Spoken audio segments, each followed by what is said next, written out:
mais li ma bëgg rek mooy nga tënkal ñu ci ñaari.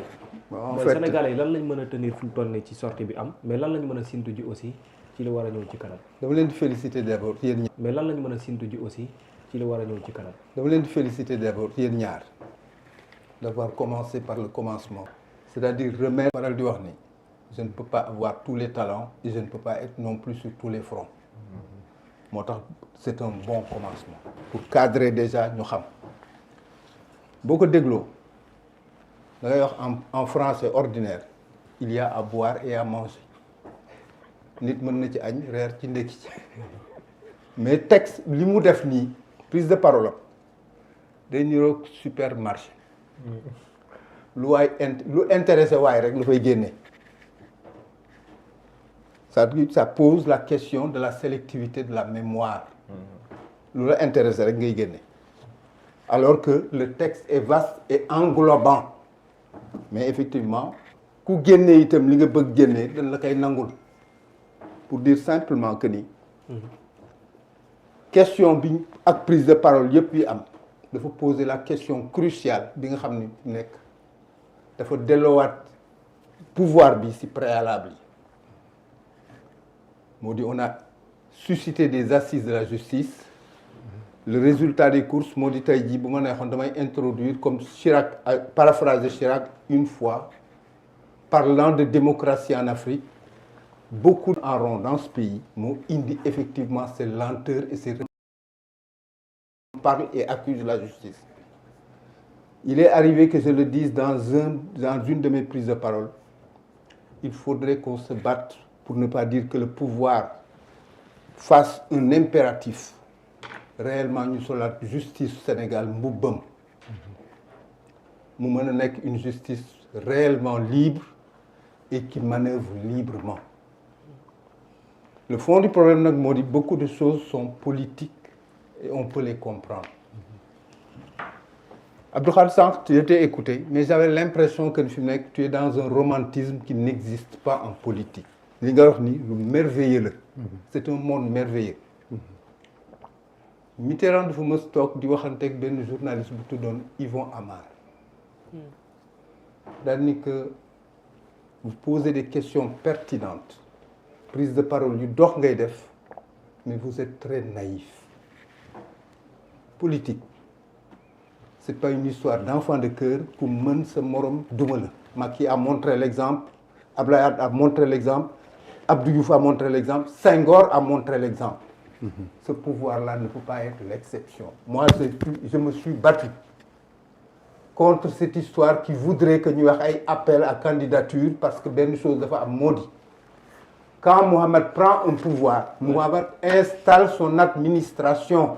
Ouais, Bakar Kébé nekk peut-être ministre de... C'est la réalité, c'est une histoire de monstre froid.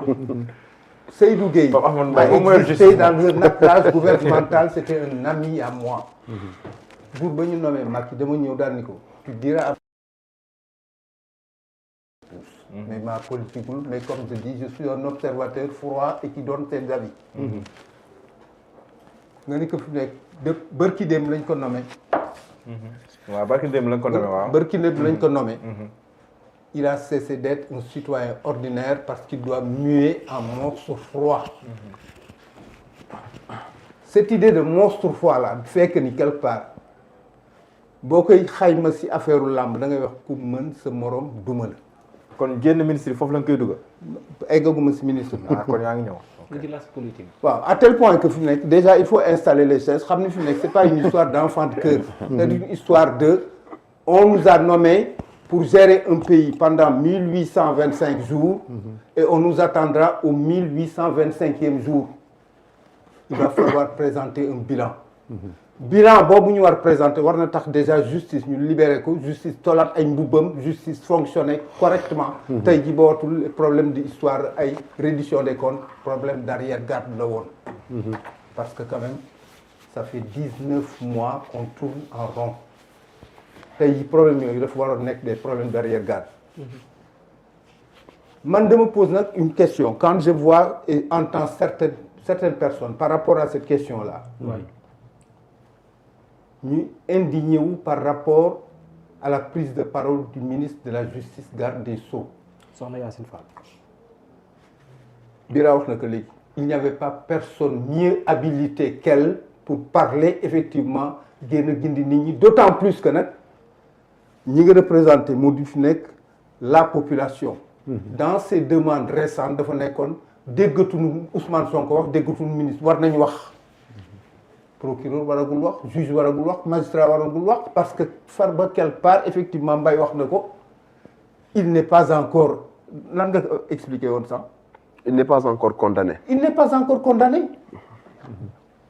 C'est-à-dire que yëpp Sénégalais yi dañ ko war a xam pour gindi parce que benn chose am na moo di on ne fait pas la part des choses et ku nekk ay wax ministre bi wax na et à la limite on a trouvé que warul wax finalement le pays s'est scindé en deux ñii d'accord nañu waroon na wax ñi warul woon wax et cetera man je crois que ni fi mu nekk yii yëpp am c'est une nécessité au niveau des populations et des gens que nous sommes ñu ñuy invité ci plateau yi pour que ñu apaiser nit ñi dalal leen moo di fi nekk il faut de la sérénité.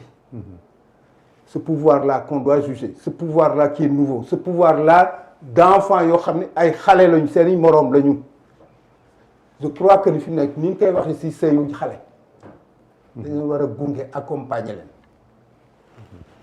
foofu la ñu nekk man ak yow singulièrement Abdou Khadre parce que nag quand même nous avons été adolescents bien avant et bien longtemps avant eux pour simplement dire que ni fi nekk quelque part je te le dis tout le temps en off on peut les supporter on doit les supporter parce que à la limite ils sont pas tombés du ciel ce ne sont pas non plus des anges ils portent nos combats Ousmane Sonko n'a inventé ni le mot souveraineté ni le mot patriotisme rien que ça devrait être une occasion de les accompagner et comme je l'ai dit tantôt pour échouer donc avec eux pour ne pas dire réussir avec eux man beneen préoccupation bi am moo di fi nekk j'ai comme l'impression que Ousmane Sonko n'est pas le Premier ministre mais c'est le président de la République du Sénégal parce que quelque part Diomaye à la limite est au-dessus personne ne parle de Diomaye c'est Ousmane Sonko tout le temps alors que nekk quelque part il est sous tutelle de quelqu'un qui s'appelle Bassirou Diomaye Faye et qui a comme disait Abdou Diouf tous les pouvoirs et le dernier mot on ne l'accuse sur rien du tout pratiquement c'est comme Mame Less Camara disait di loxo Ablaye Wade yi tu le touches tu serres les mains d'Ablaye Wade tu as l'impression de l'avoir touché les mains d'un enfant mais seen discours yi ñoom ñaar boo dégloo le premier ministre mu wax. waaw reddition des comptes dafa war a am. le président il est plutôt voilà si. l'apaisement apaisement ak waaw mais nag moo tax bu li amee xel yi dem si. ba pare parce que Ousmane Sonko le politique moo demoon ak ñoom wax. parce que Sonko est dans la logique populaire en fait. Sonko n'invente rien c'est le peuple sénégalais qui a élu Diomaye jaarale ko ci Sonko à travers cette histoire-là la reddition des comptes et tout le Bataclan qu'il y a eu autour de ça. C'est aussi simple que ça c'est-à-dire que Ousmane Sonko est dans un rappel parce que fu nekk looloo taxoon ñu fal leen c'est pas ay affaire déjà woy apaisement affaire c'est-à-dire que apaisement fu mu xam am na préalable xam nga mooy lan. mu di y a eu des problèmes il y a des problèmes fu ñu waxee apaisement ak réconciliation am na ay problèmes c'est ce que. avocat bu la sa client woowee mën nga ko wuyu mais est-ce que tey jii nii yow avocat bi war nga mën a